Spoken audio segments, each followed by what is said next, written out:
La idea es, este taller, como bien nos presentó Sergio, gracias por la presentación y toda la gestión y la logística que la verdad que fue muy importante para poder llegar a plasmar esto. Está pensado una parte, la voy a dar yo, que soy extensionista de la agencia de Roca, de acá de INTA, en el edificio histórico, en INTA Viejo. Voy a dar más la parte enfocada al tema del riego y el suelo, y el comportamiento de la napa, y experiencias que tuvimos a campo con productores. Y después Susana, que es investigadora de la experimental, de la parte de fitopatología, va a dar su enfoque y su experiencia desde el manejo sanitario y algunos aspectos a tener en cuenta. Cada uno tenemos previsto más o menos dar unos 20 minutos, media hora a lo máximo, de exposición, pero la idea que queremos que sea un intercambio dinámico con los asistentes. Así que cualquier pregunta, interrupción o que no se entienda, eh, tal vez sería bueno que nos lo hagan saber, y bueno, tal vez para organizarnos capaz sería mejor al final de las dos charlas responder todos juntos, pero bueno, un poco esos serían los plazos, tampoco para extendernos hasta las 4:30, sino tal vez terminar las dos exposiciones y después un intercambio y sacarle el jugo a eso. Así que también tenemos previstos proyectar tres videos de productores, así que bueno, eso es un poco lo que queremos compartir.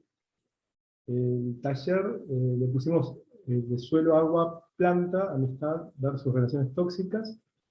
En mi módulo, digamos, lo pensé como el buen riego y la napa baja son sinónimos de plantas sanas, ¿no? Este tema, si bien nosotros lo tomábamos y insistimos y machacamos, es un tema que viene desde casi desde los inicios de la experimental de Alto Valle, y de hecho encontramos un texto acá, una publicación del año 82, cuando la agencia de INTA no estaba en INTA Viejo, sino estaba en la ciudad de Roca, donde ya se plantean estos problemas, que sé que no son novedosos, pero que siempre han marcado la situación de los productores, ¿no? Por ejemplo, en función de dónde está ubicada la chacra, va a tener más o menos problemas, de las características que tenga ese suelo, digamos, si el agua infiltra bien o no en el perfil, ese tipo de cosas, y después los síntomas que tenga la planta. La planta manifiesta algún tipo de hojas quemadas, o los bordes de hojas quemadas, o disminución de la producción, o de órganos, etc. Evidentemente está indicando que hay un problema a nivel de suelo asociado a la presencia de agua en exceso, ¿no? Así que bueno, vamos a retomar esto y contarles un poco lo que hemos venido haciendo con productores, ¿no? Muchas veces cuando hablamos de este tipo de cosas aparecen las plantas muertas con síntomas y, eh, bueno, nosotros ahí enseguida lo que preguntamos es si habían hecho alguna calicata en la chacra, ¿no? Y lo que veíamos es que no, realmente no se hace. Entonces, la calicata es un pozo, como una fosa que se hace cerca, lo más cercano posible a las plantas con daños, de tal modo que uno pueda entrar en ella y hacer un análisis de un estudio, si hay capas compactadas, endurecidas, cómo están las raíces, si están podridas, si tienen buen desarrollo de raíz fina, ese tipo de cosas. Hay distintos tipos de calicata, pero se hacen a pala, básicamente. Y después se tapa, no es que es algo permanente. Sí tiene que quedar expuesta al sol como para que se oree bien y exprese las características exactas que tiene ese suelo. Además, se cuenta con información colgada en la red de INTA. Por ejemplo, está todo el valle mapeado y colgado, y esto es información disponible y gratuita, con las características que tiene cada suelo, en relación a retención de agua, textura, porcentaje de acumulación de agua, ese tipo de cosas, que es muy útil a la hora de toma de decisiones, ¿no? Y de plantear o planificar un cultivo a realizar en ese lugar. Lo mismo, ese es un estudio anterior que mencionaba, del 83, de Butter, Casamichela. Hay uno más reciente, que es uno a pedido de Agua y Energía, en el 91 se hizo, y donde se clasificó todo el Alto Valle en función de unidades cartográficas, con todas las características que tiene, origen de ese suelo, y también a nivel de capa freática. Eso está todo disponible en la web de INTA, están los links, cuando quieran buscarlo, los pueden encontrar fácilmente. Bueno, algunas de las cosas que veíamos, eh, por ejemplo, que siempre encontramos en los cuadros, son desniveles que provocan encharcamientos o zonas de sequedad en exceso, ¿no? Hay zonas con capas compactadas, que no permiten que el agua infiltre bien, otras con, digamos, zonas de cauces viejos que tienen mucha presencia de grava o ripio, y que hacen que sean demasiado excesivamente drenadas y generan problemas en la planta, luego porque no tiene capacidad de retención hídrica, ¿no? Y después, bueno, deterioros marcados en la infraestructura de riego, por bajo mantenimiento. Esta es una foto tomada desde la sequía, desde el lugar del boquete, y se nota claramente la falta de pendiente que tiene hacia el cuadro. Entonces, para poder llegar el agua a regar, tiene que hacer una especie de mini embalse, se hace un charco grande, luego se regó el cuadro, ese charco queda permanente en la punta de esa cabecera, y termina infiltrando a la napa en forma excesiva y no deseada, ¿no? Otro ejemplo, lo que decíamos de las compuertas o estructuras de riego, muchas veces se las rebuscan los regadores o las personas que están en la chacra con los materiales que tienen, y no siempre son las ideales, o sea, compuertas improvisadas con maderas, con pedazos de nylon, de plásticos, lo que encuentran, con tapas de chapas, lo que sea, y eso generalmente tiene pérdidas de agua permanente que van a recargar la napa, ¿no? Otro factor importante a tener en cuenta es el momento oportuno del riego. Realmente es cuando la planta y la demanda ambiental lo exige, realmente de mediados de octubre en adelante, cuando hay expansión de hoja, es el momento en que la planta empieza a necesitar más agua. Hoy cuando el suelo está en escasez de humedad, digamos, cuando empieza a limitar el funcionamiento de la raíz.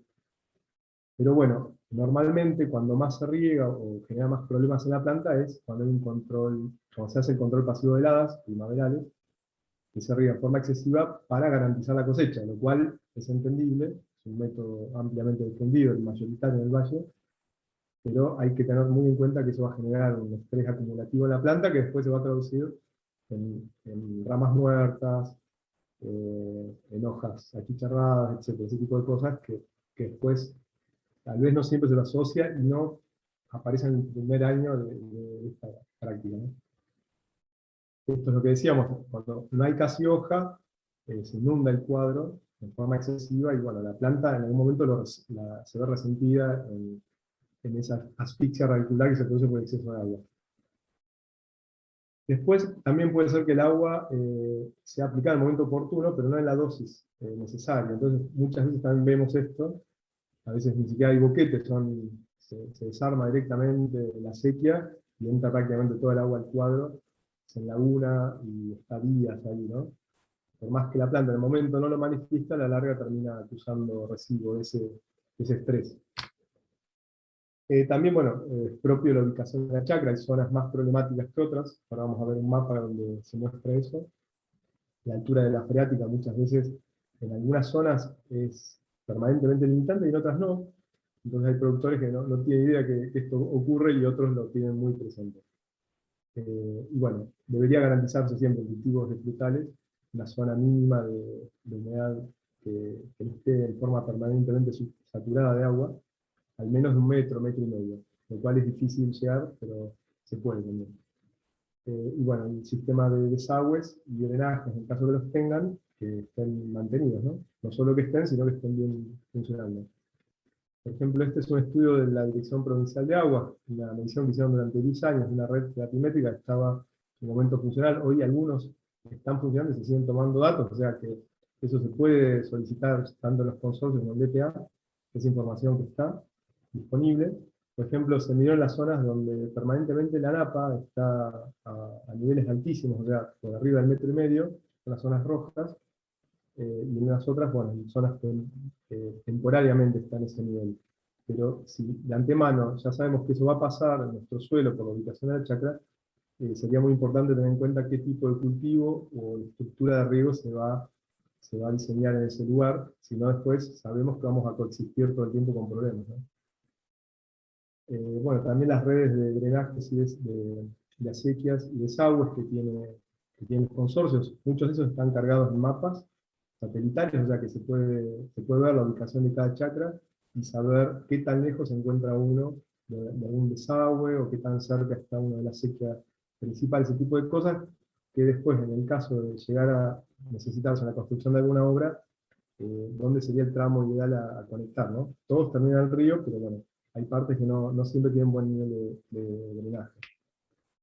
Por ejemplo, en estos casos que los desagües son comuneros, digamos, no pertenecen a la propia chacra, vemos en más de un caso que están bien mantenidos, en otros que sí, son de la misma chacra tampoco.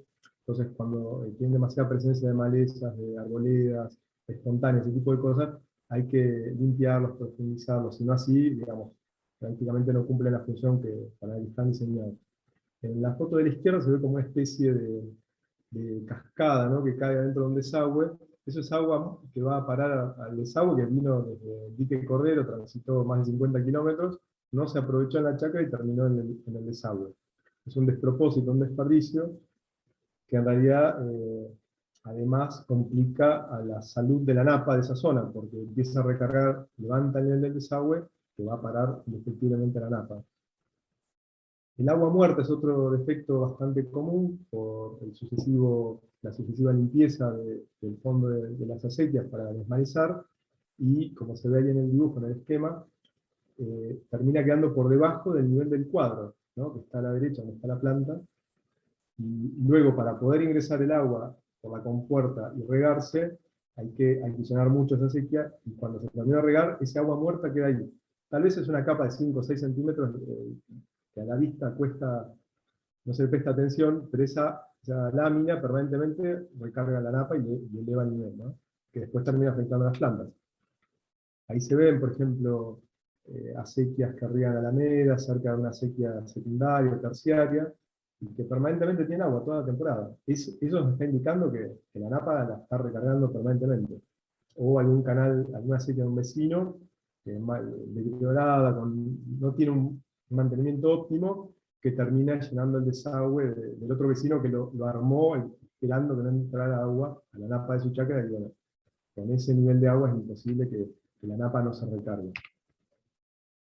Algunas herramientas de medición que propusimos y construimos con productores fueron estas, como las de aforos en compuertas, en los lugares donde hay un desnivel suficiente que permita aplicar la técnica de aforo, viendo la diferencia de pelos de agua, aguas arriba y aguas abajo, con escalas de vinilo plástico impresos en casas de diseño gráfico, que es algo muy sencillo de hacer, muy económico y muy práctico. Otro elemento de medición de humedad del suelo, a través de instrumentales como el watermark, tensiómetro, etc., y si no, con el tacto del suelo, a través de una pala o algún, ¿cómo se llama?, el calador de suelos. Con algún instrumento nos permite sacar una muestra del suelo de una profundidad de 50 a 60 centímetros, y evaluar qué tan húmedo está el suelo, a ver si requiere o no de una reposición de agua de riego. Y la instalación de feratímetros es otro elemento que nos ayuda a ver la altura de la napa y su movimiento en ese cuadro, si está en ascenso, si está estática, si está bajando. Estos son los instrumentos que les decía, son de fácil construcción. Las escalas, una van a las más grandes, aguas arriba y aguas abajo de la compuerta, y la otra en la compuerta. Tienen su engorro la instalación, porque hay que ponerlas con taladro eléctrico. Muchas veces no hay luz en esas zonas, entonces hay que usar un generador eléctrico, pero no lleva más de media hora a lo sumo. Es un trabajo sencillo, rápido, y vale la pena. Y esas escalas duran años, así que vale la pena hacer ese esfuerzo. Después está la foto del watermark con su sensor de yeso, el calador, que lo hace un herrero cualquiera, y abajo, acostado, es un calibre que permite también aforar en caso de no tengamos las escalas, para no tener que mojarnos y meternos adentro de la acequia, se puede medir desde afuera. Y después con la cinta métrica tomamos las medidas para hacer la cuenta que nos permite estimar el caudal. Bueno, el tema de la humedad del suelo, que decía el tacto, también es otra manera de medirla. Muchas veces se ve el suelo seco arriba y pareciera que necesita ser repuesto, y hacemos un pozo de 20 centímetros y se ve que está la capacidad de campo, o sea, no hace falta volver a regar, por lo menos por una semana mínimo, y bueno, no siempre ocurre esto, o sea, que hay que prestar atención qué está pasando, además de los primeros centímetros más abajo, ¿no?, donde está la exploración radicular de la planta. Acá están los instrumentos que decíamos, el watermark, que los sensores son fijos de yeso que dan en el cuadro, pero el dispositivo, el monitor de lectura, es móvil, digamos, con eso uno va recorriendo los distintos cuadros de la chacra para ir midiendo. Ese aparato no es tan económico, pero el ingeniero Antonio Requena, ya jubilado, él hizo una correlación con un tester común de casa de electricidad, y funciona bastante bien, digamos, con una escala graduada acondicionada, y digamos, permite tener un instrumento de lectura económico con los mismos sensores de yeso, ¿no? Bueno, es una alternativa, pero si no, con el pozo y la pala no falla. está lo que sea las compuertas instaladas ya en las chacras. Ven que en una de ellas se ve el agua muerta en el fondo de la sequía, eso está recargando la napa indudablemente. Acá algunas muestras de cómo hicimos los platímetros con flotantes, que fue un diseño también que propuso el ingeniero Antonio Requena. El platímetro en esencia es un caño perforado que está enterrado hasta 2 metros más o menos de profundidad en el cuadro, que nos indica qué altura tiene la napa. Al tener un flotante con un émbolo dentro del caño, es de lectura directa, tiene como una especie de escala pegada que nos permite ver como una especie de semáforo de colores qué tan alta está la napa, ¿no? A veces están haciendo las acanaladuras con una amoladora. Bueno, los diferentes elementos que componen son todos reciclados, muy económicos, o sea, no hay nada del otro mundo, cuesta instalarlos porque son caños grandes, entonces hay que hacer un pozo importante, pero una vez que lo instalé, ya no hace falta, no tiene ningún mantenimiento, salvo el cuidado normal de no chocarlo con alguna herramienta, y por eso se lo recomienda poner en la línea de plantación, no en la calle. Bueno, parte de las tareas que habíamos hecho, este proyecto anterior de brechas tecnológicas se llamaba, hicimos una red de parcelas de riego demostrativas, en 5 chacras que iban desde Guerrico hasta Maiquén, y bueno, fuimos resolviendo una serie de cuestiones en base a los problemas que tenía cada productor. Algunos eran cola de canal, otros que no. Y por ejemplo, en algunos casos llegaron a disminuir el número de riegos en las épocas menos críticas, sobre todo fines de cosecha, o sea, a partir de marzo en adelante, que siempre daban el último riego muy abundante para que pase el invierno. Y haciendo seguimiento y estudio y viendo los problemas que tenían las plantas, llegamos a la conclusión de forma conjunta que por lo menos un riego estaba sobrando. En otros casos a lo que se llegó era a la conclusión que tal vez en lugar de darle todas las horas completas del turno que le asigna el consorcio, con menos horas de riego era suficiente. En otros veían, por ejemplo, cómo la napa, al tener el platímetro, variaba según él regaba un cuadro de una punta y se le levantaba el platímetro en la otra. Entonces empezaron a parar la antena, a prestar mucho más atención, o cuando el vecino regaba y él no había regado, se levantaban los platímetros. Entonces empezaron a asociar los problemas que tenían en plantas en función del riego. Otra de las ventajas de tener las escalas de aforo es el ingreso de la chacra se va a dar en forma concreta el valor numérico del volumen de agua que está entrando, que en general había una alta correlación entre plantas muertas o ramas muertas con el exceso de agua en el suelo, que lo pudieron visualizar y entender perfectamente, y en algunos casos cambió el método de riego, de inundar completa la calle o la melga a riego por surco y mejoró muchísimo el comportamiento de esas plantas. Ahí se ven algunos de los trabajos en conjunto con los productores, con la pala vizcachera o abolladora manual también se pueden instalar, siempre que no haya una capa endurecida, si no hay que recurrir a la fosa a pala, pero se hace una vez y después ya queda. Algunos de los productos del proyecto que quería mostrar, estos son los antecedentes. Toda esta información yo la paso rápido y la menciono nada más porque está toda colgada y subida a la página, si no siempre decimos que estamos los extensionistas y las agencias para acompañar a los productores en lo que necesiten. Esta información es gratuita, se puede descargar, está el paso a paso de cómo construir el platímetro con flotante. Después cómo medir con las escalas en las compuertas o con cinta métrica, cómo evaluar el volumen de agua que entra a chacra. Está todo publicado. Este proyecto, justamente contamos la experiencia del proyecto hay videos donde machacamos estos temas, unos cuantos, hay notas en el diario, hay audios, o sea que información disponible ahí a patadas, y bueno, y con gusto nosotros los podemos acompañar y seguir ayudándolos en lo que necesiten, y visitas a las chacras, todo ese tipo de cosas también. ¿Qué se podría hacer? Por ejemplo, una de las propuestas, en los casos que se aplique la rastra, que no en todas las chacras se hace, pero muchas sí, sobre todo con el control de defensa pasivo, que vuelvan al viejo cuadrante, que era un aparato pesado, no siempre está en todas las chacras, lo que permite dejar mucho más parejo el suelo, y que a la hora de regar el agua escurra mucho mejor y no se hagan encharcamientos. Entonces es una propuesta, una herramienta que a veces la chacra está media tirada, abandonada, y bueno, volver a usarla no estaría para nada de más, sobre todo si rastrean, ¿no? En otros casos, lo que hemos visto en chacras que son zonas problemáticas y no tienen problemas en las plantas. Bueno, ¿qué les recomendábamos? bueno, le preguntamos cómo hacían, y eran bordos altos, bien nivelado el suelo, el agua nunca está en exceso, escurre rápidamente por la superficie, llega a la punta rápido, y se da la lámina justa.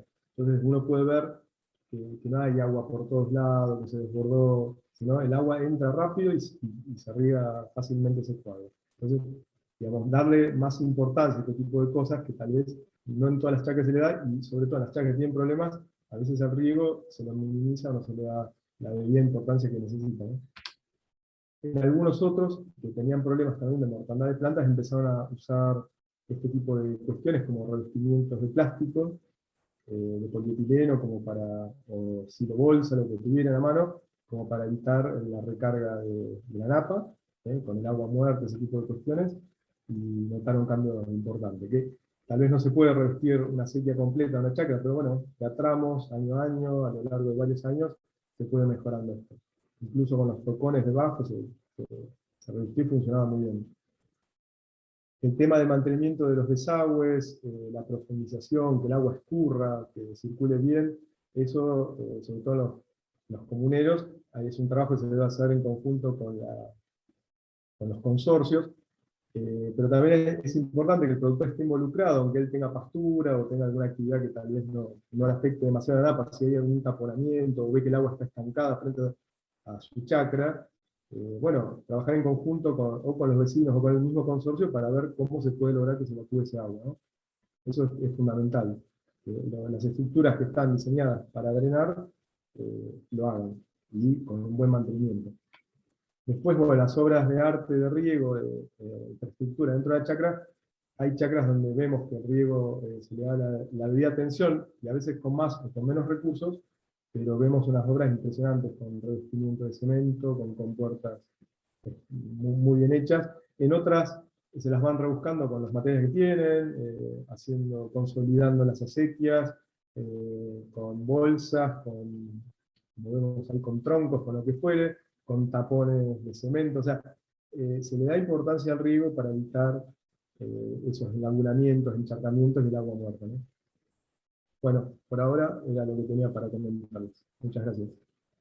La parte que voy a completar yo es la de la segunda parte del título, que profundizar un poco más lo que comenta, ya nos comentó Lautaro sobre lo que es una amistad o una relación tóxica en esta situación de cómo se relacionan el suelo, el agua y la planta, y mostrarles alguna foto de los ejemplos que hemos visto cuando hemos tenido alguna consulta y vamos hasta el campo a ver.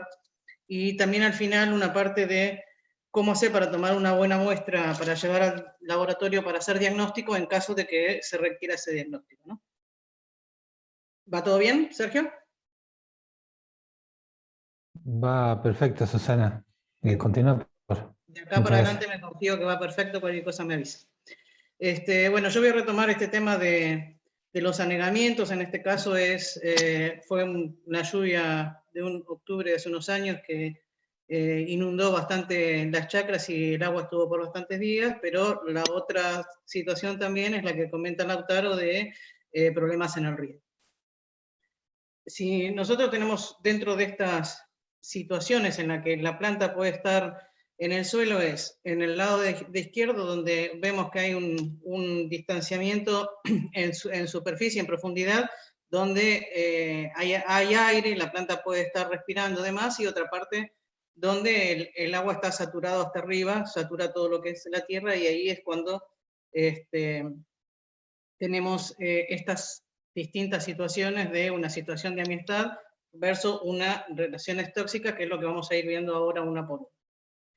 En esta situación ideal, la parte aireada del suelo no debería ser menor a 1 metro, y la napa freática no debería estar más cercana a 1,5 metros, esto considerando frutales, ¿no? Que es lo que estamos hablando hoy.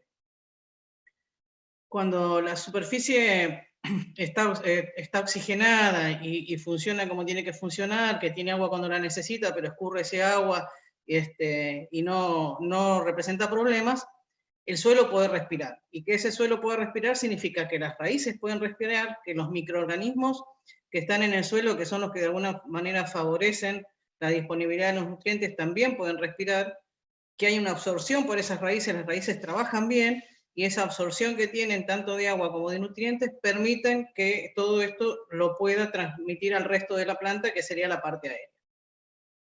O sea que las plantas necesitan oxígeno en el suelo para vivir.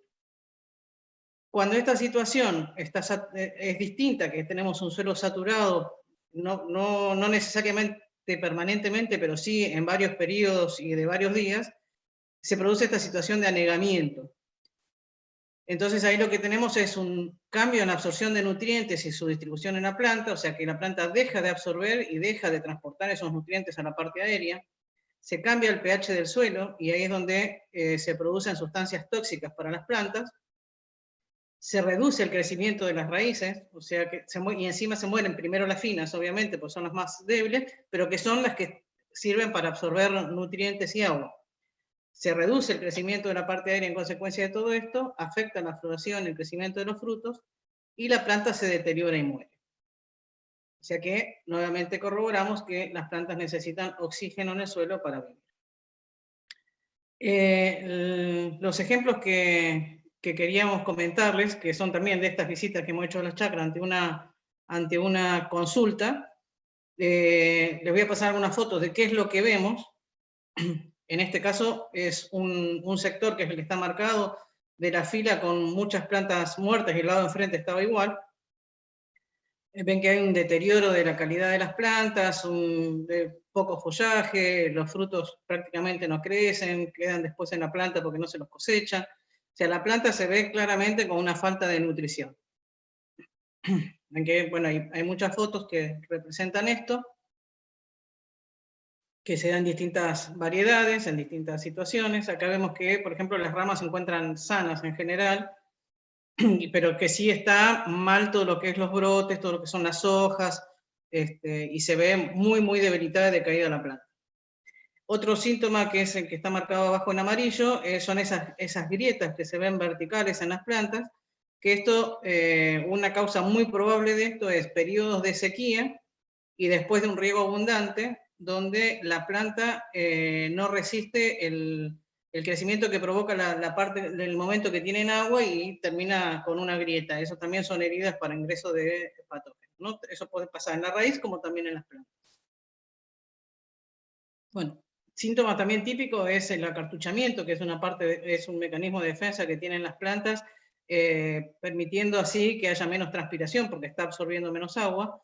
Y con el tiempo también vemos un síntoma como de deficiencia de nutrientes, que no significa que solo este síntoma se va a dar cuando la planta tiene problemas raíces, puede ser que haya deficiencia de algún nutriente en el suelo, aunque las condiciones están normales, pero cuando el suelo está negado, termina en una deficiencia nutricional de la planta. ¿Qué hacemos cuando vemos una calicata en estas situaciones? Normalmente lo que nos pasa es que vemos esta situación de agua, digamos, en las calicatas, con mayor o menor cantidad, pero siempre hay, la napa está en una superficie bastante elevada y casi que permanente en un tiempo, digamos, las que no se tapan, como comentó Lautaro, y que se dejan abiertas y que no tenés un freatímetro, se puede ver que está casi permanentemente saturado el agua con agua directamente, que es una situación similar a la que va a tener todo el resto de, por lo menos las plantas que están cercanas a la calicata. Bueno, esta es otra situación que también hemos visto de cuadros donde se ve, o sea, plantas que se han muerto, que se han ya como anulado, digamos, pero que se sigue plantando plantas jóvenes plantas nuevas a lo largo de todo el cuadro. Esto, obviamente, si no se controla el problema que provocó la muerte de las anteriores, esas plantas van a seguir muriéndose y se va a seguir gastando dinero y se va a seguir perdiendo en lo que es la producción del cuadro. Cuando estas plantas tienen problemas, y también vamos a ver o nos traen las plantas, normalmente solemos ver esto en las raíces, ¿no? Son unas raíces que están poco desarrolladas, que no tienen raicillas, que incluso en esta planta de la derecha vemos que como que provocó en algún momento un enraizamiento de estas raíces pequeñas, pero que después se ve que, o sea, claramente la situación volvió a ser complicada y las plantas se terminan muriendo. Bueno, esto también es otra situación de raíces, donde claramente acá lo que hay es un problema, además en el suelo, que puede ser la napa, puede ser alguna capa dura que no permite que la raíz funcione hacia abajo. Y bueno, y este otro tipo de raíces que probablemente ya la calidad de la planta cuando se plantó, esas raíces no estaban en buenas condiciones, pero además observen que no tienen ni una sola raicilla como para decir esta raíz está funcionando. Entonces obviamente la planta hacia arriba tampoco va a funcionar. Esta foto la pongo, no sé si necesariamente este fue el problema de esta planta, pero sí me sirve a mí para explicarles que también cuando los problemas son de raíces, como las raíces absorben y nutren el sector de la planta por donde están ubicadas las raíces, o sea, como una especie de radial, digamos, también es factible de ver, por ejemplo, en las espalderas solo una parte de la espaldera complicada y la otra no tanto, o incluso cuando tenemos un monte libre, un eje de un puntal o algo así con problemas y el resto no. En caso de que esto suceda, cuando se va a descalzar la planta o tratar de sacar una muestra, hay que hacerlo justamente debajo de las ramas donde hay problemas. Bueno, este de alguna manera es el resumen para esta parte de lo que son los problemas en la sanidad de las plantas, más que la sanidad, la condición de las plantas por problemas de suelo. Cuando llegan con estas consultas, o porque traen las plantas, o porque traen alguna rama, o porque mandan fotos o algo así, nosotros comenzamos a preguntar, y primero, ¿tienen claros los síntomas? Sí, la mayoría tiene claros los síntomas, y todos los síntomas que está bien. Conocen el pie y la variedad, obviamente. Cuando ya empezamos a preguntar cuánto tiempo hace que ven este síntoma, no todo el mundo lo tiene tan claro, normalmente son varios años, 2, 3, 4 temporadas, qué tipo de suelo tienen, y algunos lo tienen más claro y otros como que reconocen, o sea, que tienen distintos sectores del cuadro con problemas o no, otros no tanto. Y cuando ya empezamos a preguntar por debajo del suelo, ahí en un 90% nadie ni conoce cómo están las raíces porque no descalzó, no se hizo una calicata, y bueno, no tenemos conocimiento de cómo están las raíces por debajo del suelo.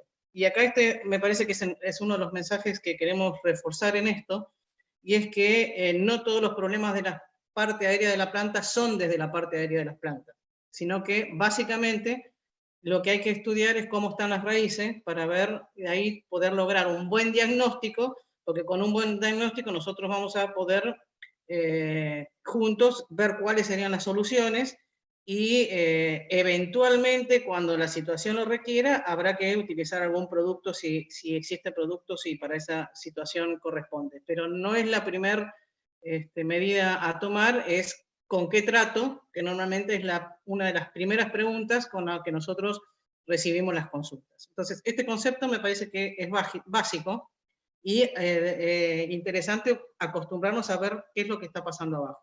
El tema de los freatímetros que comentó Lautaro realmente es algo que da una visualización de qué es lo que está pasando en el suelo clarísimo, porque si la napa está alta, seguramente las raíces tienen algún problema, seguramente el suelo en los alrededores con todos los microorganismos que se necesitan que estén trabajando para la fertilización no están trabajando, y es lo que uno tendría que estar atacando y solucionando, porque si no se soluciona eso, poco podemos hacer arriba, o mucho podemos hacer arriba, pero que no va a solucionar la situación. El problema está abajo. Entonces, en esta bendición que tenemos en el valle de la cantidad de agua y de la calidad del agua que tenemos, en realidad necesitamos poder contar con todas las herramientas como para que ese riego sea realmente eficiente y lo podamos aprovechar para el cultivo en la necesidad que el cultivo tiene y en la oportunidad que el cultivo necesita. Bueno, así como vimos problemas que eran de suelo y no de la planta aérea, pero que afectan la parte aérea, también tenemos problemas que sí son concretamente de la parte aérea, que son básicamente por tres hongos. Este es uno que es Botryopha aérea, que un clic, por favor, que una de las características que tiene es este síntoma en las ramas, no, anterior, por favor, en las ramas, que es como una profundización y a veces está húmedo. La anterior, por favor. Este es el sector donde está el disco azul, digamos, o el círculo, que esto incluso muchas veces se ve bastante húmedo, eso de un color marrón, que es importante de ver. Así es la próxima. En la próxima lo que veíamos es cómo las podredumbres comienzan a partir de un corte. Una más puedes darlo, que es a partir de cortes. Estos son viejos, obviamente, pero son de cortes que no han sido de alguna manera tratados correctamente cuando se hicieron, cortes grandes, de ramas grandes, y que eso lo que da es una entrada al patógeno que suele estar en el campo, y a partir de ahí comienza con la podredumbre a la rama o al tronco directamente, depende de donde esté localizado el corte. Siempre este tipo de patógenos es donde ingresa en un corte hacia abajo de la rama. Nunca vamos a ver que esto crezca hacia arriba de la planta. Siempre es del corte hacia abajo. Que puede ser, o sea, va durante todo el trayecto de la rama hasta llegar al tronco. Este hongo se llama Botryopha aerea, contestando a una de las preguntas. Está diagnosticado en la zona y lo hemos visto en peras y en manzanas. La próxima, por favor. ¿Tampoco podés? Ahí está. Bueno, ven que va creciendo y tiene unas podredumbres, se confunden bastante al próximo hongo que les voy a comentar, que es balsa. Hay que hacer, o sea, salvo situaciones concretas específicas donde se puedan llegar a identificar sin necesidad de ese aislamiento, hay que hacer un aislamiento para poder identificar bien cuál de los patógenos es. Pero ven que comienza con ramas y en la foto de la derecha ven las dos ramas bastante complicadas y el resto de la planta no tanto. Próxima, por favor.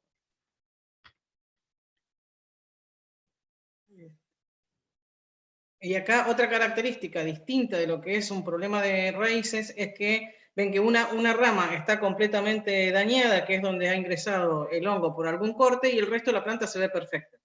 Cuando la situación es de suelo, la planta en general está deteriorada, o sea, o porque tiene un lado o un eje, pero normalmente la planta en general está complicada.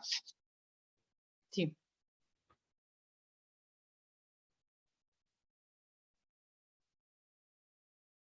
En la próxima. Ven que esto es como que de la planta, un corte que acá no se visualiza en la foto, pero que está anterior, y que eso pudre hacia abajo, va produciendo los cancros, deteriorando la corteza, hasta, bueno, depende de qué momento esto siga avanzando o se corte la rama, llega hasta el tronco. Entonces, normalmente lo ideal es poder detectarlo al principio, cosa de poder cortar las ramas, obviamente quitarlas del cuadro, quemarlas, antes de que llegue al tronco, porque una vez que llega al tronco, ya al eje principal, ya es muy difícil, ya hay que cortar la planta directamente para poder contrarrestar esto.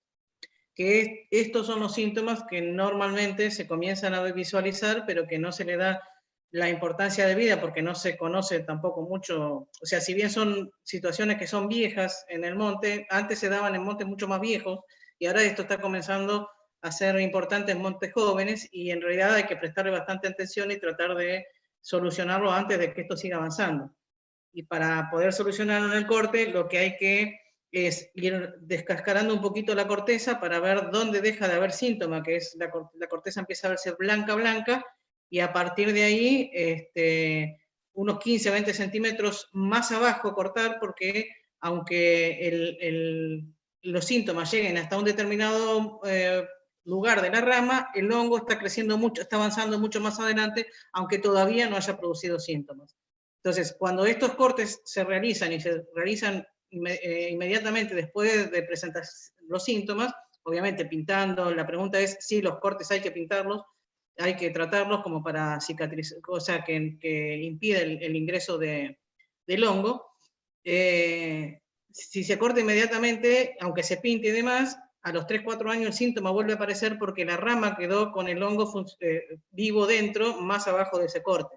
Entonces esas son las consideraciones a tener en cuenta cuando se van a quitar todas estas ramas. Pero insisto, cuanto antes se haga, desde el principio de las podredumbres, lo que vamos a perder menos parte de planta, y ojalá no llegue al tronco, porque ahí si lo queremos controlar perdemos la planta directamente. La próxima, por favor.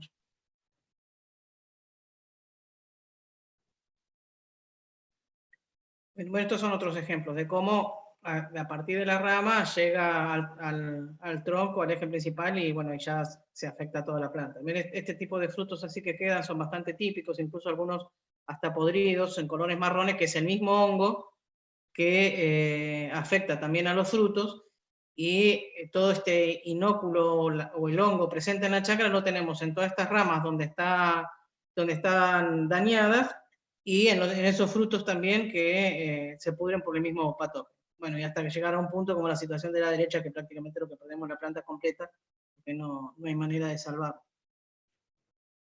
Próxima. Bueno, esta es balsa, es la otra. Como ven, es bastante parecido, es la típica podredumbre de papelito. Estos puntitos negros son fructificaciones del hongo, o sea, parte donde el hongo ya empieza a reproducirse con conidios, o sea que esto va a infectar a otras plantas, además de ir creciendo a lo largo de la rama y afectando esa rama, va produciendo más inóculo, que eso se dispersa a otras plantas. Seguimos, por favor. Otra próxima. Esto también es típico de esta enfermedad, también de nuevo, lo mismo, ingresa a través de un corte, una herida, pues una herida por el pase del tractor, con alguna maquinaria o algo también. Esto, todas las heridas que se produzcan son puertas de entrada del patógeno. Próxima. Bueno, y esta podredumbre interna también es típica de la enfermedad, o sea, cortando las ramas, si se alcanzan a ver estas situaciones, esto en un tiempo ya prolongado de la enfermedad, ¿no? Si ahí ven que el corte, las ramas están bastante afectadas y bastante mal. Pero es otra de las características también de la enfermedad que ayuda al diagnóstico. Próxima. Susana, esto lo veíamos mayormente en manzana, ¿verdad? Sí, esto está manzana. Sí, esto es manzana. Hace 2 o 3 temporadas vino gente del Instituto de Fitopatología, que tiene INTA en Córdoba. Hizo bastantes muestreos, hizo aislamiento y detectó los 2 hongos, tanto Botryophaeria como balsa. Estas últimas fotos que les mostré son de Silvina Pastor, que es la colega que hizo el muestreo. Y bueno, están los 2 hongos presentes, los 2 producen síntomas bastante similares, con algunas particularidades si esas se dan. Y bueno, es uno de los trabajos de más amplio aislamiento o muestreo que hemos tenido en el valle, por lo menos desde INTA. Bueno, la solución a esto es el corte pintado, también para el que preguntaba. Este es un cuadro que le habían hecho muchos cortes y habían limpiado, y estaban todos con esta pintura. Próxima. Bueno, la otra Phytophthora, que es la que tenemos como más común, más vista. Esta foto, pido perdón por la calidad, porque las tomé casi todas, o sea, de la tesis de Victoria Rivero, una ex compañera nuestra que estaba en la agencia Regina, que hizo la tesis en este tema, porque no tengo fotos nuevas de esto, y bueno, la situación no dio como para salir a buscar fotos, pero sirve para lo que queremos. O sea, esto tiene un avance de la podredumbre, que es la foto que vemos en la izquierda, que también es del suelo hacia arriba, digamos, porque es un patógeno que se afecta, o sea, que favorece su desarrollo una humedad abundante del suelo. Esto puede atacar a las raíces o no. Nosotros acá mucha historia de raíces no tenemos, pero sí tenemos del cuello hacia arriba. Y bastante típico es esta podredumbre de la derecha, donde se ve húmedo y de color marrón, digamos. Y ven que también las hojas, esto es en otoño, tienen hojas de coloración rojiza, que es bastante típico también de Phytophthora, aunque también es típico de algún problema de raíz, ¿no? Próxima. El olor también, perdón, Susana. Sí, el olor cuando uno lo corta tiene un olor a fermentado bastante fuerte. Gracias, doctor. Bueno, esto también pudre frutos, que si se dejan en el suelo también son fuente de inóculo que está quedando en el suelo, ¿no? Sí. Ven, esta también es de nuevo. Esta mancha es la misma foto, pero más ampliada, donde vemos cómo está afectada la planta y cómo se ven esas coloraciones, que esta es una, pero seguramente esto más abajo tiene que tener otras, porque está a una altura bastante alta de la planta, que adquieren esta altura, o sea que es importante, porque si no se detecta cuando está más abajo, la planta ya cada vez está más afectada. ¿Sí? Próxima. Bueno, estas también son fotos de Vicky, donde se ve un poco mejor, y ven que si uno lo descascara, se ven entre los sanos y enfermos de estas manchas, se ven cómo va el avance de los síntomas de la enfermedad, aunque, importante volver a insistir, el resto, aunque se vea blanco y claro, igual está el hongo ya avanzando sobre ese sector de las plantas. Esto es lo que cuando se corta de ese olor fermentado, es fermentado con un fermentado típico, digamos. Y el avance de la enfermedad se da en condiciones de mucha humedad y de temperaturas templadas. Por eso es que primavera y otoño son los principales momentos donde avanza la enfermedad y donde, si queremos hacer el diagnóstico, tenemos que estar tomando las muestras. ¿Sí?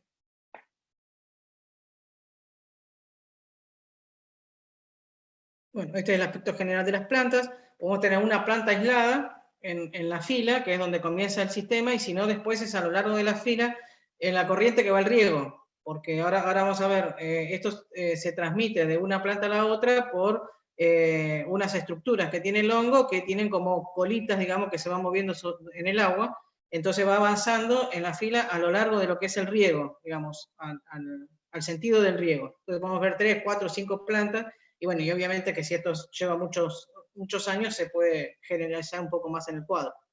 Pero básicamente es eso.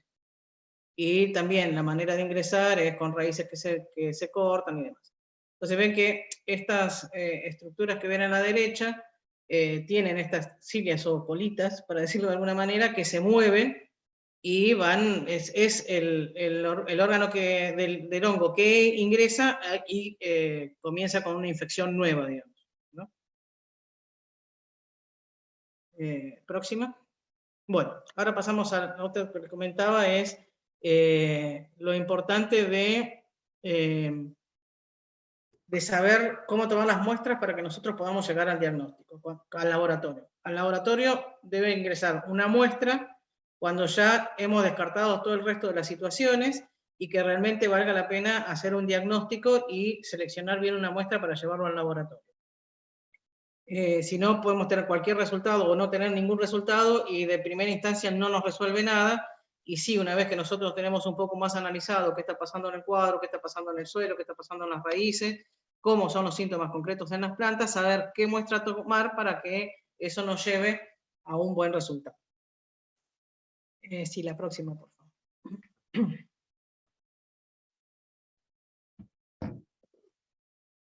Bueno, como decíamos, en lo que son ramas, importante es poder tomarlo en el avance de lo sano y lo enfermo. O sea, de esas líneas que están marcadas ahí, con una corta pluma, se cortan tiritas largas que tengan parte sano y enfermo, como para que nosotros podamos sacar de ahí el material, que lo sacamos de la parte sana, porque sabemos que está el hongo desarrollando y sin contaminación que puede llegar a tener la parte marrón con otra cosa que ingresó porque ya estaba la planta complicada por la fitostora, ingresa cualquier otro microorganismo que después cuando nosotros hacemos la siembra lo podemos llegar a rescatar. Esto es estas tiritas, 2, 3, 4 tiritas por planta, colocar en bolsas limpias, separadas por distintas plantas, y esto, ojalá se saque el mismo día que se lleva al laboratorio, si no, por lo menos el día anterior, se pueden colocar en una heladera si tienen espacio. Y otra cosa importante es, y más en los tiempos que corren, es que nos puedan avisar de la necesidad de mandar una muestra para que nosotros estemos preparados para poder analizarla en el momento que la ingresen ustedes y tener también más probabilidad de poder tener un desarrollo de un patógeno si el patógeno está presente. Que si la muestra ya está deteriorada, pudo haber estado presente, pero pudo haberse muerto también por un maltrato de la muestra posterior a cuando se sacó, o si la tenemos que dejar mucho tiempo, unos días o una semana esperando en el laboratorio, tampoco es tan certero. Lo ideal es que lo coordinemos y que podamos estar recibiendo las muestras como para analizarlas lo más correctamente posible. Próxima. Esta también es otra, ¿no? Esto cuando la planta es chica, se puede llevar la planta directamente al laboratorio y nosotros ya ahí vamos viendo de qué lugar sacamos la muestra y también también va bien, y también vemos las raíces, y también vemos otro tipo de cosas que también es interesante en el momento de realizar un diagnóstico. ¿Sí? La próxima. Bueno, en el caso de frutos, por si alguno de los presentes está trabajando en un empaque o tiene algo en el campo que también lo quiere diagnosticar, también, de nuevo, importante que tengamos parte sana y enferma, como tiene el fruto de la izquierda, donde nosotros podamos sacar un aislamiento, o sea, sacar la cáscara y poder hacer un aislamiento de la parte interna, ya vamos a ver cómo. Si tenemos un fruto como el de la derecha, si bien esto hasta con la foto podemos diagnosticar que es una monilia, pero si queremos hacer un diagnóstico como corresponde, es muy interesante poder tener un fruto de donde poder aislar qué es lo que está desarrollando la podredumbre. Próximo. En esto exactamente lo mismo, de verlo, o sea, manda una foto y yo le digo lo que es, pero si queremos hacer un aislamiento, necesitaríamos tener parte sana y enferma y no como el fruto de la derecha. Próxima. Esto es como hacemos nosotros el aislamiento en el laboratorio. O sea, como les comentaba, se quita un pedazo de la cáscara y todo obviamente esterilizado y todo lo demás, y sacamos trocitos entre lo sano y enfermo, el avance de la podredumbre, que son lo que nosotros colocamos después en el medio cultivo, que es un medio donde se le da alimento al hongo para que desarrolla, y ahí lo podemos diagnosticar o por cómo crece el micelio, o por el tipo de fructificaciones que tiene, o bueno, por distintas características según el hongo nosotros podemos ir diferenciando, o en muchas situaciones no vamos a saber qué es, porque crece algo raro que no conocemos, y ahí lo que importa es realmente resolver que eso que está creciendo ahí es realmente el problema, capaz que hay que registrar, o sea, retirar de nuevo una muestra y volver a aislar, como para tener primero un diagnóstico, ¿no? Próximo. Cuando juntan las frutas, de nuevo, si alguien que está en un empaque, es con colocarlas sobre una bandeja, y esas bandejas en una caja y en la cámara, ahí sí pueden conservarlas durante unos días antes de llevarlas al laboratorio, pero, y la próxima diapositiva, por favor, que no estén juntas, porque hay hongos como este que es una botrytis, que lo que hace es podrir un montón de hongos o pasar la fruta que ya queremos. Entonces lo ideal es colocarlas en las bandejas, colocarlas bastante separadas, total que lleven 1, 2, 3 cajas, no pasa nada, con varias bandejas, y al contrario, nosotros nos permite poder seleccionar bien qué frutos queremos, que a veces es una sola cosa, a veces hay 2 o 3 cosas, es importante poder identificarlas todas antes de que la fruta se pudra completamente, porque otro hongo realmente avanzó más rápido. En una caja con una bolsa ideal como para conservar también la humedad, y la transportan al laboratorio. Próxima. Bueno, cuando llegan las ramas, básicamente, la importancia de tener una buena muestra es que nosotros tengamos de ese material entre sano y enfermo. Porque miren que tal vez de una bolsa que tienen 2, 3, 4 ramas, nosotros solo sacamos lo que tenemos ahí adentro de las plaquitas para poder hacer el aislamiento, porque no hay más material, exacto, eso Lautaro, porque no hay más material que tenga esa diferencia entre sano y enfermo, y ustedes se cortaron un montón de ramas, sacaron un montón de muestras, y a nosotros en realidad no nos va a servir, vamos a tener que volver a pedir otro tipo de muestras. El próximo. Ven, acá ven claro, lo que está a la izquierda es una situación de límite entre sano y enfermo, y lo que está a la derecha es todo sano. Ahí no tenemos nada para poder aislar, por más que saquemos corteza, no hay nada en esa parte. Si necesitamos una parte entre sano y enfermo, necesitamos que esté presente el patógeno si lo que queremos es aislar ese patógeno. La próxima.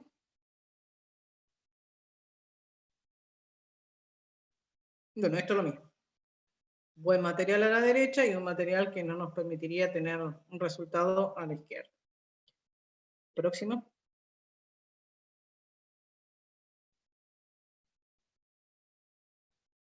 Bueno, esto lo llevamos a la cámara de flujo en el laboratorio, que es un sector estéril, donde podemos trabajar tranquilo, con un mechero, vamos esterilizando, vamos sacando muestras y las colocamos como ven en las plaquitas en la izquierda, con trocitos dentro de ese medio de cultivo. Y ahí desarrollan, y cuando desarrollan miramos a ver de qué se trata. Próximo.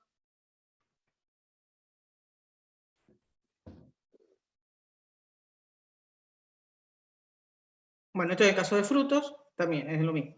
es la misma situación.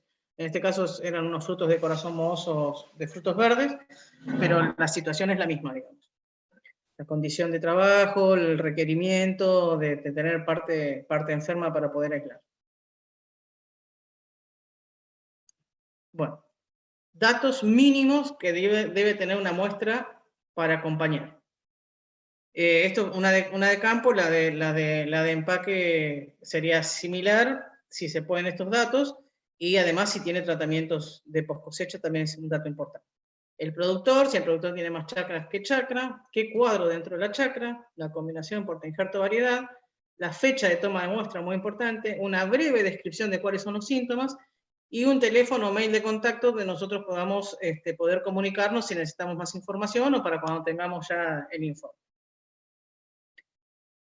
Como le digo, si esto es de empaque, puede hacer una buena referencia en lo que es el lote, o sea, toda la información que les sirva a ustedes como para identificar cuál es ese lote, es lo que nosotros tomamos como información para hacer un informe y para que ustedes después identifiquen claramente de cada informe de qué es lo que estamos hablando. Toda la información que ustedes requieran como para poder identificar. Bueno, hasta acá más o menos sería lo mío. No sé si quedan alguna duda concreta de esta charla o pasamos a los videos. Había gente intentando entrar que... Sí, yo lo fui aceptando. Ah, lo aceptaste vos, bueno. Sí. Bueno, no sé, Sergio estaba también con problemas de conectividad, no sé si ahora está.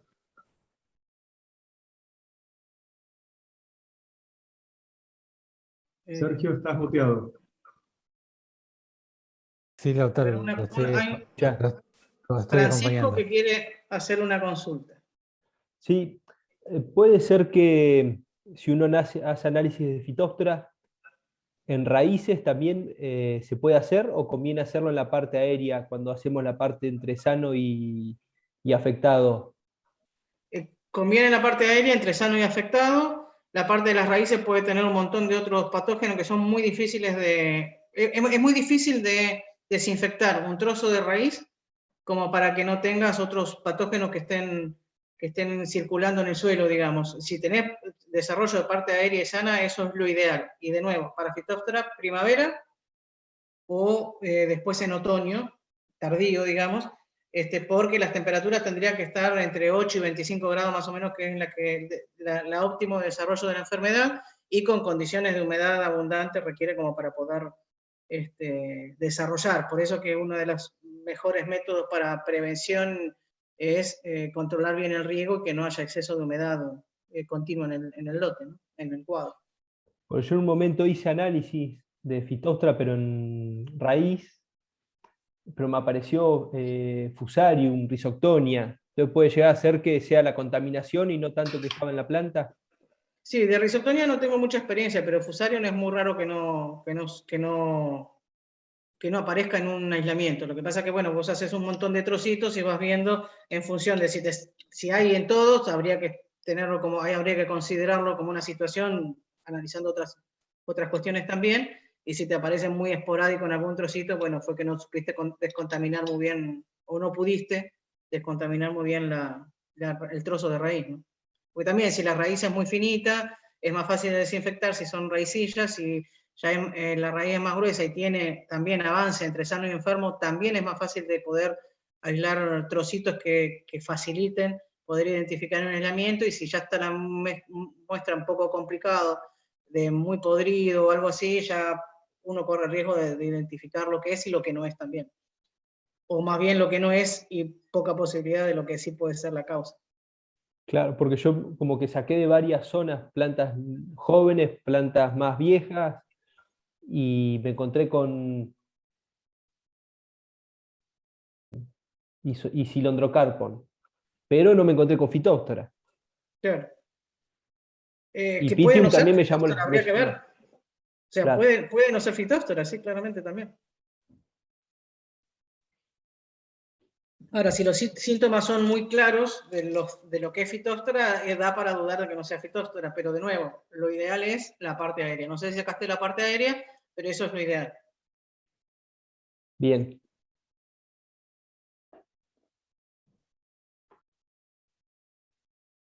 Y otra pregunta ahí sobre el corte, si había que pintar o no, al sacar Sí, la eso es rama. lo que te mientras la charla, hay los cortes, hay que pintarlos. O sea, la manera de prevenir de prevenir o de más bien de cuidar a esos cortes para que no haya patógenos es pintando, sobre todo los cortes más grandes, ¿no? Eso es importantísimo.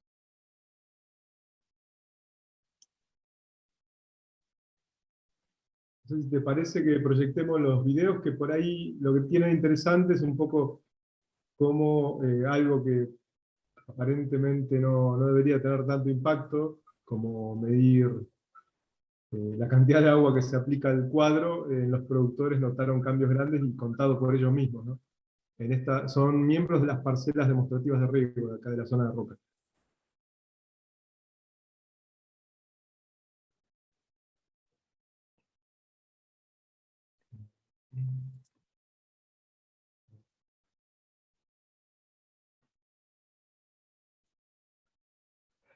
Perdón, o sea, porque me parece por lo menos interesante esta parte de Phytophthora y problemas de suelo porque aparece bastante, ¿no? Y muchas veces uno tiene dudas. Y con nematodes se han encontrado, porque yo tengo zonas que tengo esos problemas que muestran, pero también he encontrado nematodes. Entonces no sé si es que es un problema o no. Tener, capaz que el problema es la Phytophthora, pero también hay nematodes que ayudan o capaz que es tan poco la cantidad que hay que no vale la pena. Es desestimable, por así decirlo. Básicamente lo que tenés que tener es un buen diagnóstico de qué nematodos tenés, si realmente son problemas para la planta o no son problemas para la planta, que Y son incluso hasta Brasilensis. pueden provocarte lesiones en las raíces donde ingrese la Phytophthora también. Es más complicado en el tema de carosos, nemátodos, pero bueno, acá en Neuquén el laboratorio de la provincia hace diagnósticos de identificación también de nemátodos, o sea, teniendo una duda muy concreta tenés cómo saberlo, digamos. No sé dónde hiciste el análisis ni qué te dio, pero si tuvieras más dudas. No, no. Dijo. Sí, sí, es ¿Cómo? Pratilenchus. Sí, bueno, no conozco mucho del tema, Claro. pero habría que ver si ese hongo te produce ese síntomas y qué otras complicaciones, la densidad que tenés del nemátodo en el suelo, o sea, todo eso es importante. Sí, en general condiciona el comportamiento radicular, así que el aporte de materia orgánica siempre ayuda, pero sí es verdad que acá en el valle no se le da demasiada importancia a la presencia, o más en horticultura y no tanto en fruticultura, y sobre todo en carozo, como decís vos, Susana. Pero para eso está la alternativa de un buen análisis del suelo, incluso tiene un protocolo distinto al análisis estándar, o sea, es mejor antes de mandar la muestra consultar bien cómo hay que tomarla. El costo es más o menos parecido al otro, sale un poquito más incorporarle el de nematodos.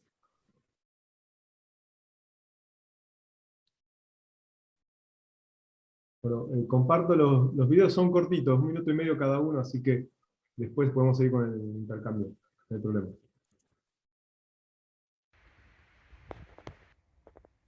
Bueno, mi nombre es Cristian Palermo. Bueno, hemos puesto unos fratímetros en cada cuadro de la chacra porque teníamos problemas de Phytophthora. Y bueno, Lautaro nos aconsejó poner los fratímetros para ver cómo estábamos manteniendo el suelo de humedad. Y sí, al comprobar que el fratímetro estaba bien, la humedad de las raíces, nosotros estábamos pasando el suelo de agua. Al verlo seco arriba, regábamos y el fratímetro nos empezó a marcar que la humedad de las raíces estaba bien.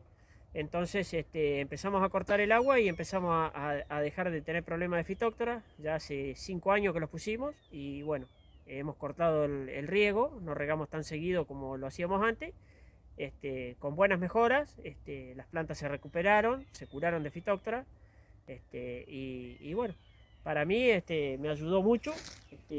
Ver la humedad del suelo ayuda un montón. Yo estoy muy conforme y bueno, era una experiencia nueva que había que incorporar a la chacra.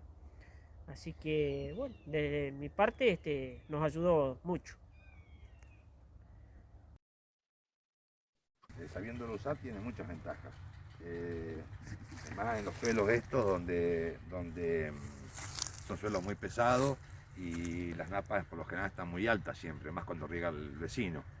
Entonces es una manera de saber realmente a la planta, en vez de andar escarbando el piso a ver si le falta humedad, para hacer un riego, te va permitiendo de que cuando está la varilla en el lugar que corresponde, vos tenés la opción de meter el agua.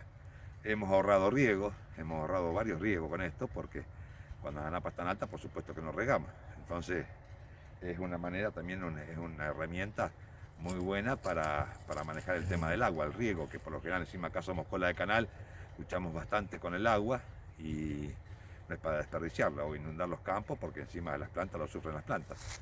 Así que creo que esto y las escalas en las compuertas son herramientas importantísimas para cuando viene poca agua, tenés herramientas para quejarte al consorcio, porque tenés un documento visual para poder demostrar que el agua no entra, y esto, bueno, como te decía recién, para el riego es una gran ayuda, realmente.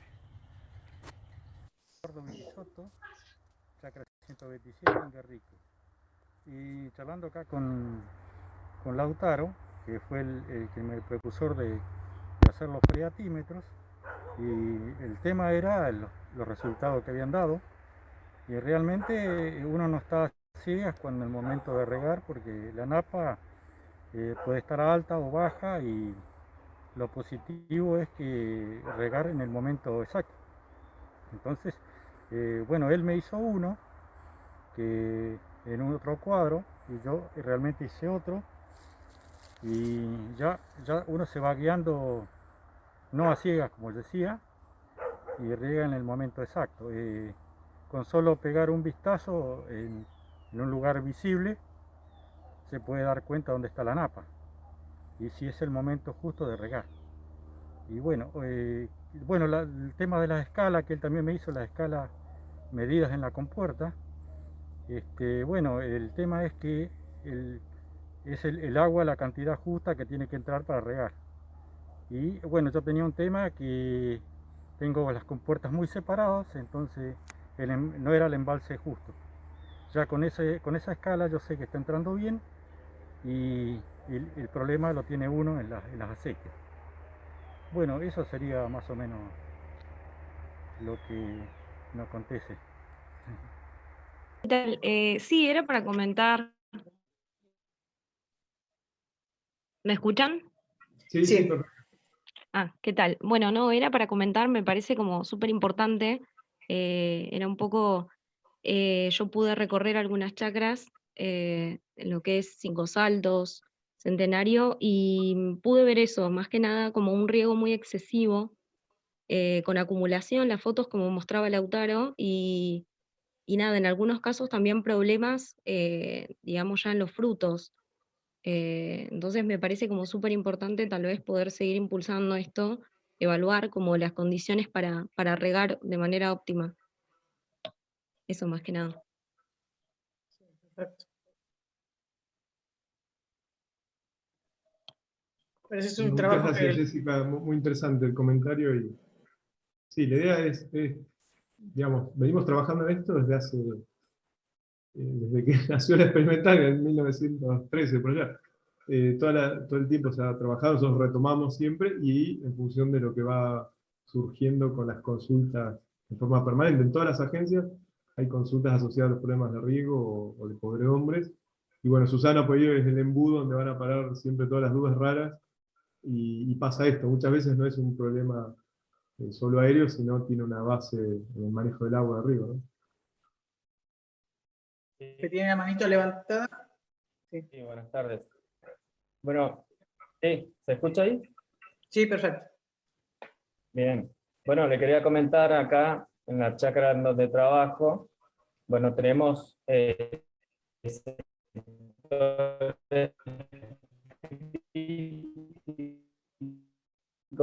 donde tenemos cuadros Yo no te porados escucho, por el hecho de que perdón. tenemos napas. Perdón, José, yo no te escucho. Lautaro, ¿vos estás escuchando bien? Sí, sí, escucho bien. Por ahí lo que, Perfecto. José, parece que tocaste para grabar. Tal vez eso no haría falta ponerlo.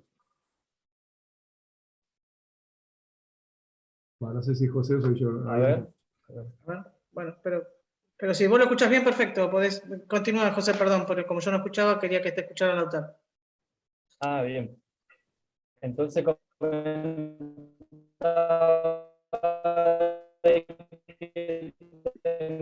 tenemos cuadros bajos en donde llegan a saturarse justamente porque tenemos, ahí queda la napa muy, muy alta, ¿no? Entonces, bueno, nosotros hemos venido trabajando con subsolador, pero tenemos un subsolador que va a 45, necesitando un poco más, aparte de que la chacra tiene un problema de drenaje en general porque tenemos un desagüe a más de 400 metros que no se venía limpiando muy bien, que este año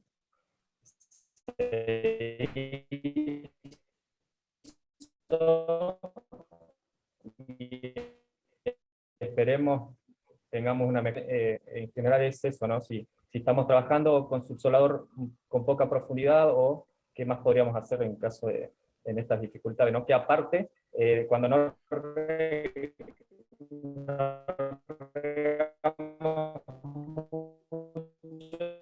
José, ¿sabés que te tampoco escuchamos sube un la poco salinidad, que ese es otro problema que entrecortado? también tenemos. José, ¿sabés que te escucha bastante entrecortado? Más o menos la idea se entendió. Hablabas en relación a la profundidad de un subsolador, si funcionaba a 45 centímetros, además de los problemas de drenaje que había en la zona, extraprediales, digamos, a 400 metros. Ni hablar que todas las tareas que vos puedas hacer adentro de la chacra, como bien mencionás, el paso del subsolador, roturas de capas endurecidas, todo eso siempre ayuda muchísimo. Hay que acordarse bien que el momento ideal para que el subsolador haga bien su trabajo debe ser cuando el suelo esté seco. Si el suelo está húmedo y uno pasa el subsolador, no cumple la función de la herramienta, porque el principio es como agarrar un cascote con la mano y levantarlo no sé, a la altura de la cabeza uno y soltarlo y que caiga al piso y estalle. Esa sería un poco la función del subsolador cuando entra en el suelo. Si eso no ocurre, porque el suelo está húmedo, es como si uno pasara un cuchillo dentro del dulce de leche. Digamos, el suelo permite el paso de la herramienta, pero recupera enseguida la forma inicial, o sea, no cumple ninguna función, lo único que gastamos es combustible. Entonces, la profundidad es importante, pero más importante es la humedad del suelo, que esté seco lo más seco posible. En general, en esta época, cuando no hay influencia tan grande de la napa, es un buen momento para hacerlo, pero no basta. Siempre conviene limpiar desagües, si no hay desagües, hacerlos, y que tengan conexión con los desagües comunitarios, comuneros. Nos ha pasado en algún caso una chacra que tenía el desagüe, pero había una ruta o un camino asfaltado por medio y no tenían conexión. Bueno, tuvieron que romper la ruta o pasar por debajo para liberar ese agua, si no quedaba acumulada en la chacra. Ese tipo de cosas es fundamental de tenerlas en cuenta, ¿no?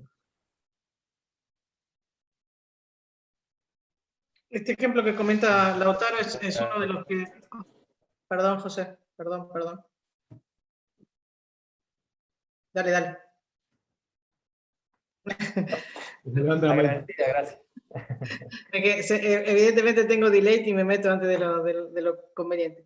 Este ejemplo que comentaba Lautaro es también un problema que la idea es ver qué podredumbre o qué hay en la chacra, y en realidad lo que es un problema de drenaje se soluciona con un dren, como también otro lugar donde muchas de las fotos que yo les pasé al principio, también eso se solucionó armando un dren nuevo, porque hay que sacar ese agua de la chacra y si no están las condiciones dadas hay que buscarla, porque se pierden las plantas, se pierde el cuadro. O sea, es importante.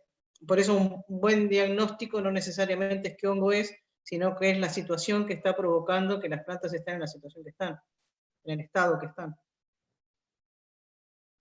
No sé, por ahí si alguno de los compañeros que tienen también mucha experiencia de INTA, que vemos que están presentes, si quiere comentar algo o hacer algún aporte, alguna experiencia que quiera compartir. No quiero señalar a nadie, ya se me vino el nombre a la cabeza enseguida.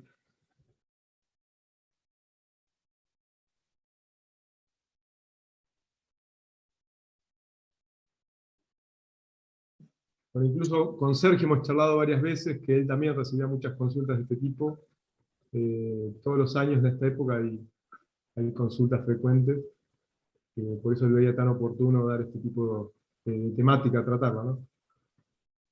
Bueno, capaz que no están con buena conectividad.